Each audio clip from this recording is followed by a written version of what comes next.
Boom. Ready? We're going in deep.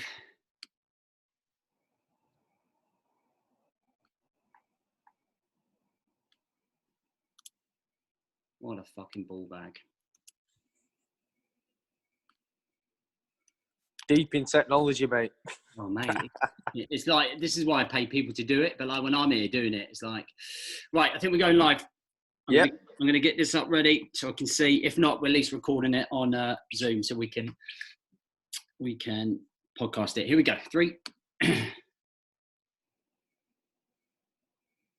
Yeah, Facebook Live now.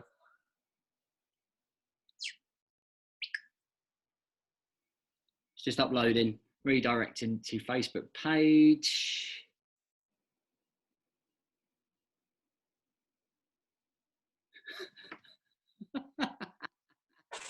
Don't tell me, is it wrapped? Who's this fucking crashed? It's saying on mine. It's saying. Oh, it is live. We're live, I think. All right, we're going live. We're going with it, guys. How are we doing? I hope you're well. We're not even fucking sure if we're live or not, but I am here with my old mate from the Royal Marines, Martin Stapleton, who is one of my friends that we used to work together. Must have been around 2008 to 10. You could call it work, you know. You could call it thrashing people so their eyeballs bleed.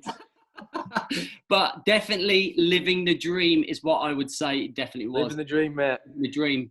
So, Stapes, I like people to introduce themselves and just, big yourself up. If we did like a 60-second introduction, let people know who you are, what you're about, where you're from, and where you go. Wow, throw it on my toes. So, yeah, I'm Martin Stapleton. Everyone calls me Stapes. I don't even think my mum uses my first name anymore, so just keep it as Stapes, guys, yeah? So 12-year Royal Marine. I was a PTI with James. Left the Royal Marines in 2012 after feeling like I'd done pretty much everything I wanted to do in my career. A couple of tours of Afghanistan, Iraq, places like that. I now run my own gym, SBG Rochdale, and I'm a professional MMA fighter, and I'm a double good-looking person. And that beard is rocking. It's made. You know what? You should have seen it last week. It was like this. Is that a proper Afghan beard? Yeah, it's got a bit of that siege mentality about it, hasn't it, since the lockdown. It looks good, mate. So, what we're talking about today is just kind of like a little bit about your transition from the military kind of to civilian world. And I always find different transitions quite interesting. Mine was a war path, if you like. And I massively struggled when I came out. And that was nothing that had happened in abroad, but just in terms of the way that I guess I'd lived my life for a good 8 to 9 years. To the way that I was having to transition to coming out and living my life like that. I didn't really know what was going on. What made you leave the Corps, and kind of like, how was your transition? So I'd say the reason I left the Corps is kind of twofold. First and foremost, it was for my family. I told the story the other day.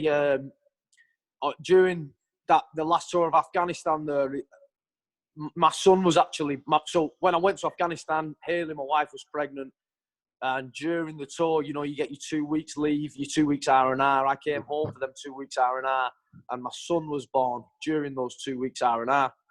So obviously I came home, got to see my wife again. My baby son was born. I got to see my daughter, who I've been speaking on the phone to, you know, the sat phone and stuff, that's a pretty crazy experience, isn't it? You're in the middle of the desert in Afghanistan and you're on the sat phone talking about Peppa Pig and stuff. You know what I mean?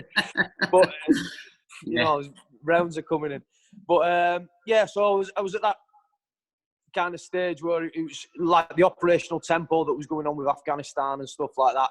It was kind of a choice between getting home to see my family more, because, you know, by that time I think my daughter was 4 years old, and I spent a lot of time abroad during them 4 years, and she's like my best mate, you know what I mean? I didn't want to miss any more time with her.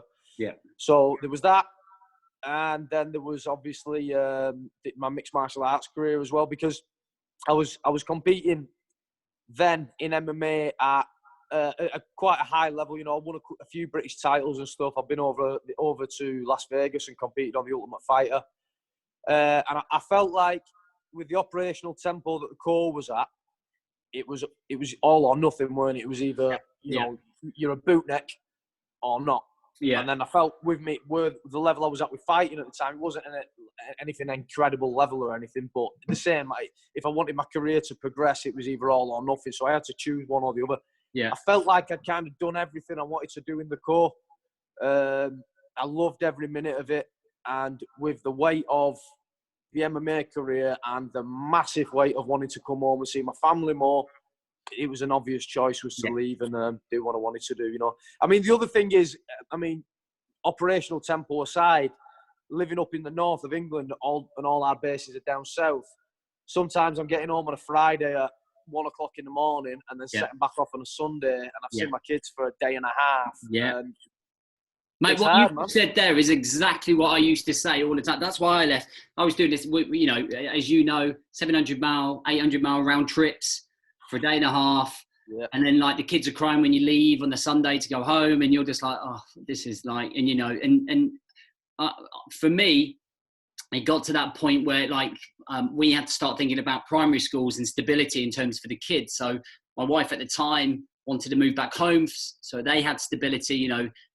Until that point, I was lucky, especially when we worked together. I used to be able to go home every single night, you know, in married quarters and stuff like that. But as soon as the game changed, and you'll know because you're as passionate about the Corps as I was, it was like leaving. When I left, it was like leaving that girl that, you know, caught your heart, you know, mega in love with the job.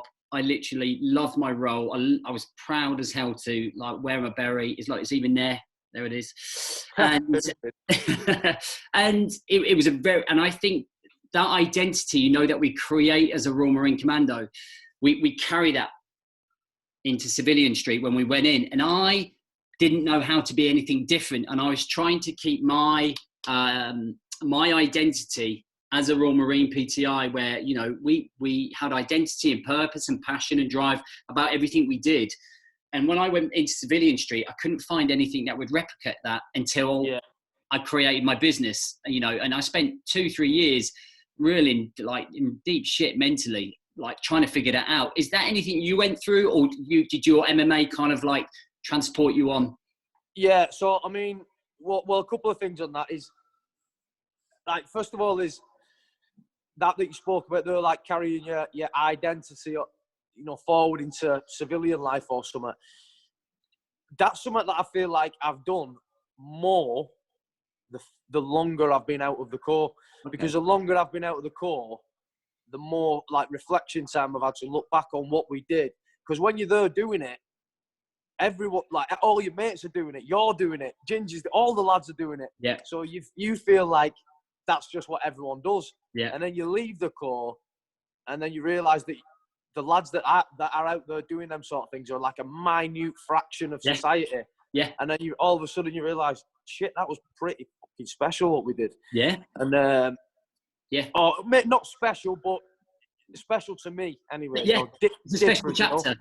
And the longer I've been out, the more I'm actually looking back and reflecting on it, and actually sitting down and spending time to think about the things we did, the lessons we learned, and then how to apply them, and ultimately how to pass them on to like my kids, or how to pass them on to my students and members of the gym. Yeah.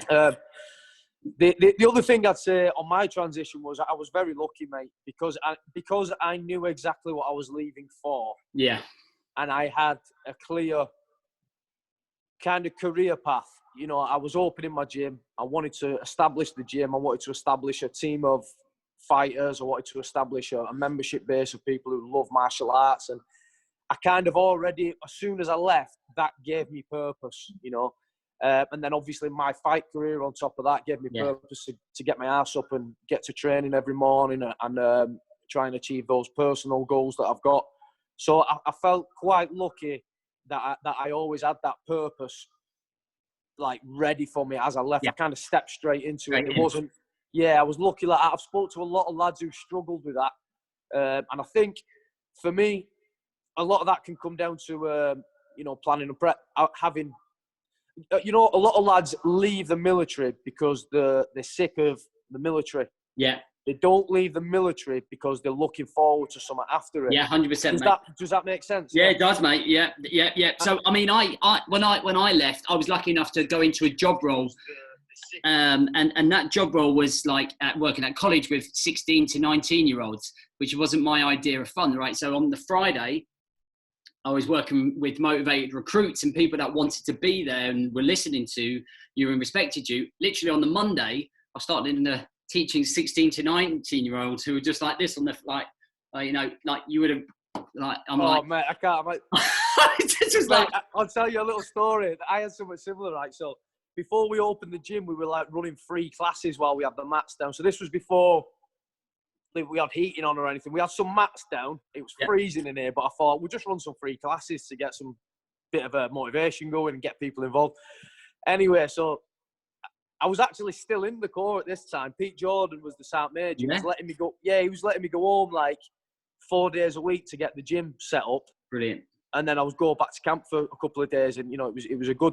Again, that's the sort of lads you've got in the Marines, Yeah. So I was doing that. I was still in the Marines, and this guy's gone he's gone over on his ankle on one of the free classes, and he's like rolling around, and I've gone straight into military mode, mate, because you know what it's like in the Corps. If someone goes over on their ankle and says like they've hurt themselves, then they've hurt themselves. They're not mincing around. There's no they've not twisted their ankle.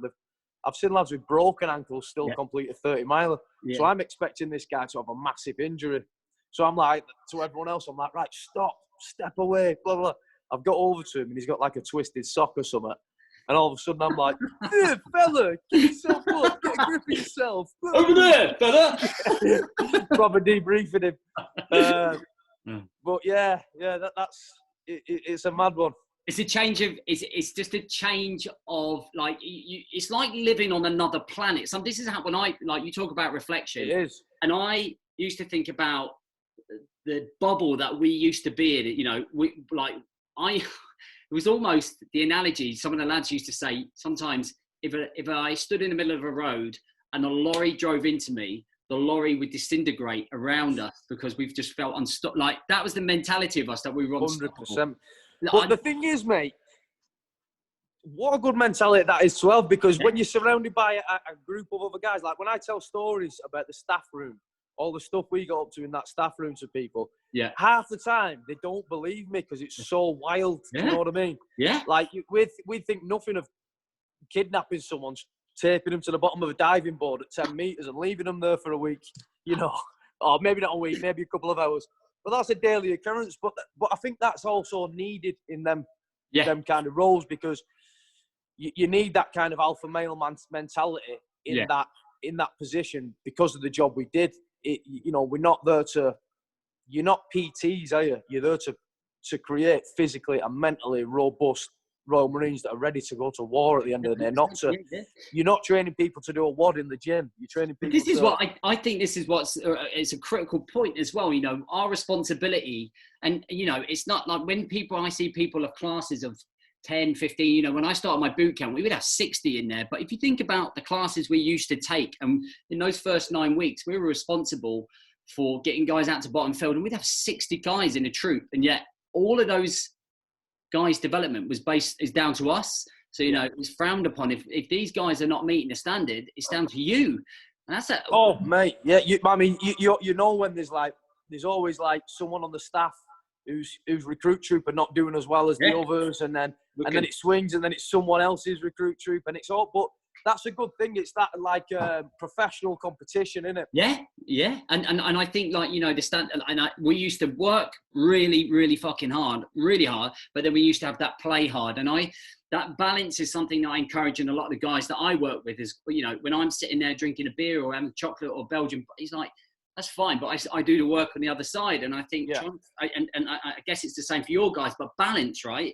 It can't be all one and not the other, which is really important in terms of like where people are heading. Yeah, absolutely, man. Right, let's have a look at, let's kind of move on to the next thing. So finding drive and motivation to show up. So what would you say that your motivation and drive and passion is in life now? I know you've got your gym. What's the aspirations? What's the future? Where do you want to go with this?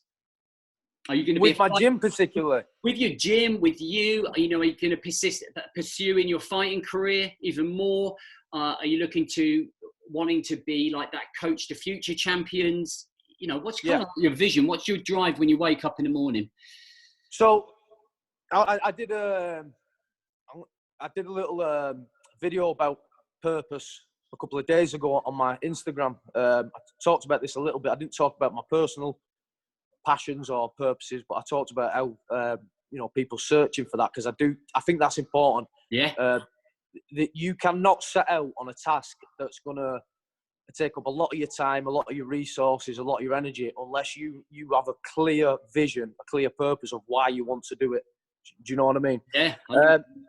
For me, it's all about my family. Honestly, it is. Good. It's like this morning I got up at 7 o'clock, got here. I knew me and you were going to be on here at 11 o'clock. I've spent 4 hours uploading my online coaching and doing all that sort of stuff.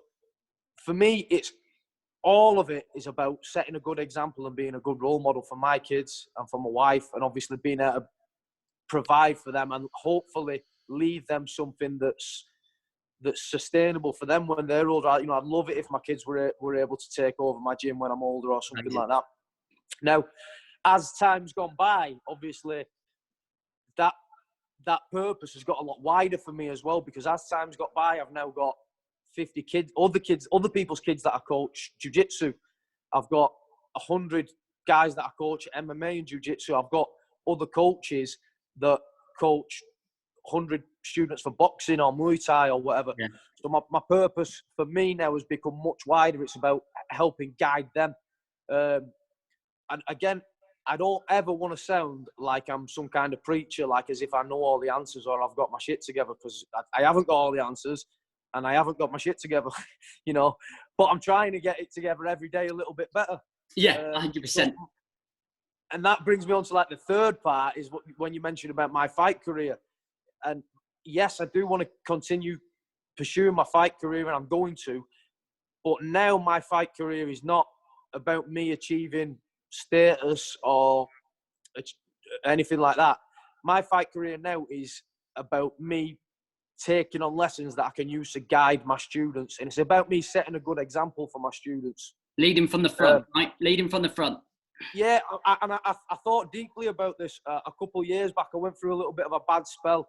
I'd won the BAMMA World title in 2015 or 16 or something, and then I kind of lost my focus a little bit, lost a couple of fights, and I really had a deep think about what my purpose was. And I felt like, why am I fighting? Am I doing it for acclaim or status so people can say, oh, there's a fighter or whatever? Yeah. And I thought deep about it, and your intention has got to be stronger than just getting attention. Yeah. You get what I mean? Yeah, I get it. And I've never ever wanted to be a guy who's just fighting for attention, for likes on Facebook or Instagram or whatever. Do you think when a couple of the bouts that you lost were because you didn't have the understanding about why you were there? So would you say that a fighter with purpose is more hungry than a fighter who's not sure? Without doubt. There's no doubt whatsoever. Not just a fighter, mate. Anything you do. So if there's two guys on a start line of a marathon, the guy who knows why he's doing it, who's got that strong purpose within him, he's going to win it every day compared to the guy who's just turned up because he feels like something to do. Yeah, 100%. 100%. And that's something we talk about in a day. And I liked what you talked about, getting better each day, kind of like nibbling away. And we often, something we use is the 1%, is that like get better 1% every single day, right? 1% up rather than 1% down. And one of the things that I try to portray to a lot of different people, which is why we're doing my vlog at the minute, is that I think people think that I've got my shit super squared away when I am completely not, I'm there most of the time. I'm a good standard from where I was, but we never stop learning to the day we die. And like you, for me, the lasting thing is legacy. And I think that's legacy first and foremost for my 3 kids. Yeah, exactly. To go on and achieve something, which kind of marries up about why I left the best thing that I ever did, which was the Marines. If I left the Marines and it was for nothing, then like I would have left that part of my life that meant the world to me. I was a 22 man. I abstained to the end. I wanted to see the world, and I let that go. And if I don't have anything to show for that in terms of the kids, it's for fucking nothing. Do you know what I mean? Yeah, it's got to mean something, man. It's got to mean something. 100%. All right. So let's talk about mental health. So would you say that you have ever struggled in terms, I know you mentioned a couple of years back you were struggling, but is it something that you've struggled with at all to fight the demons, or anything you've kind of woken up with and you've struggled with anxiety or depression, or do you know people and you've helped them? I know jiu-jitsu for me is my temple. It's like where I go, I turn my phone off, I go in there, and actually the bond that I have with the guys at in our morning club is very much similar, not to the extremes of the staff room, but in terms of the camaraderie, in terms of the alpha, but controlled play fighting effect. I remember when you used to teach us, I used to love it. Like, you probably won't remember it, but we were in a squash court with you, me and Tom. And that was the first time that I ever got involved in fighting.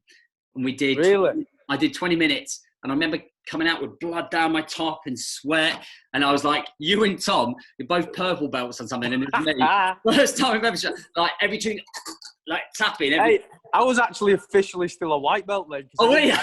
I didn't train in the gi, but yeah. But it was great. And I came out and I was like mentally, like it was the first experience of it. I was mentally like on top of my game. And, you know, I'm drastically missing jiu-jitsu now, but I'm finding other things to fill in that gap. But there's nothing that quite fills that gap like being on the mats, rolling, sparring, friendly fighting, competitiveness. So do you think that what you do has a massive impact for guys and yourself in terms of mental health? So to answer your question about like mental health issues and that, I've never struggled, and I don't want to be, I kind of don't want to bang a drum about something that I don't necessarily know so much about because I've never experienced. So I've never experienced myself on like long-term anxiety or depression, and if that's just not, it's not me. I don't do that. I kind of move past things pretty quick. Good. So it's not something I've experienced like that. I've helped other people through it, or I've tried to help other people through it, should I say. What I have experienced though is the I can't remember, they call it the fraud effect or something, you know, where you're doing things at a certain level and you almost feel like a fraud. And and here's one. So a couple of my students, I'm going to give Ruji a shout out here. Ruji, this one's for you, bro. So Ruji posted a video the other day of when I was on The Ultimate Fighter back in 2009. And when I was watching the video of it, it was bringing back the memories and the feelings that I had back then, because I felt like such a fraud, man. I was on The Ultimate Fighter, the UFC's biggest reality TV show. Yeah. And it's supposed to be like the best up-and-coming fighters in the world. And I just felt like a fraudster, man. Because I was training part-time at the end of the day. I'd never fought this level of guys. I'd never been on TV shows or anything. I didn't think I deserved to be there. But obviously you can't say that because then you look like an idiot. So you're putting on this like macho kind of thing of, I'm going to be the best, I'm this and that. But in the back of my mind, I didn't believe that. Believe it. I didn't believe that for a second. In the back of my mind, I was thinking, what the fuck am I doing here, man? What am I doing here? I'm looking at Ross Pearce and Andre Winner. These are guys that I was watching on the UK MMA for years. These were like legends to me. And now all of a sudden I'm competing with them. I'm like, I shouldn't even be here. And that's something that I kind of had to deal with. And I'm glad that I did, because it didn't go very well for me on The Ultimate Fighter. I won my first fight, lost my second fight, but it gave me time then to reflect on, well, actually, I'm not a fraudster. I can do a bit. Look, I won my first fight. I didn't win my second fight, but if I keep adding, I can keep doing that 1% a day thing, and I'll get to where I want to be eventually. Because no one starts off as a black belt. It's a life lesson, though, isn't it? It's just I think about, like, I always say to people, like, we are where we are today. Like, you and me are sitting here right now, based on all of the decisions that we've made since we've been alive, since we've been able to, an adult enough to make our own decisions. We've all made our decisions which have brought us right here where we are right now. And those decisions hopefully are made, they get better every time we learn from a little chapter, like The Ultimate Fighter, like leaving the core, like losing the passion after winning the title, you know, and the same for me after coming out, not having purpose, you know, going through divorce, going through all of that, and you become the person you're meant to be, and you are where you're meant to be. Yeah. It will happen over the next 10, 20, 30, 40 years until we die, I think. Yeah.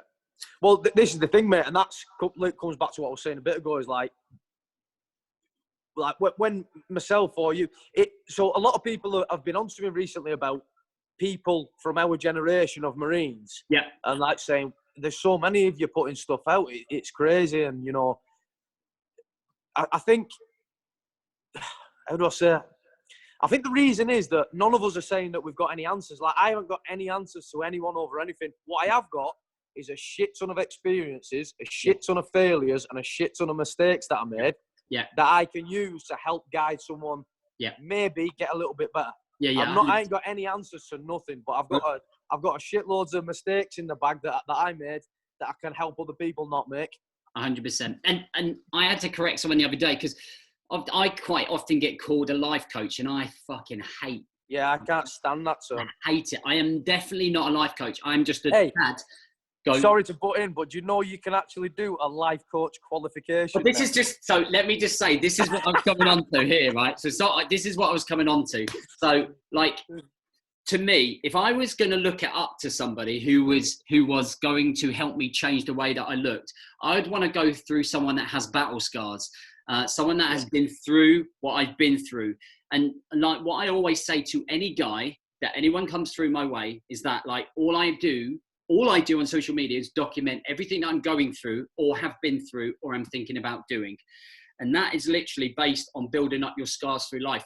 And I'm just a dad of 3 who's had a lot of experiences already in his life, who's gone out and failed, but won at a few things as well. And if I can influence and help somebody mentally, physically, emotionally, kind of self-correct themselves, or help them find a path, or inspire them to go and run a 5K, or go and join jiu-jitsu.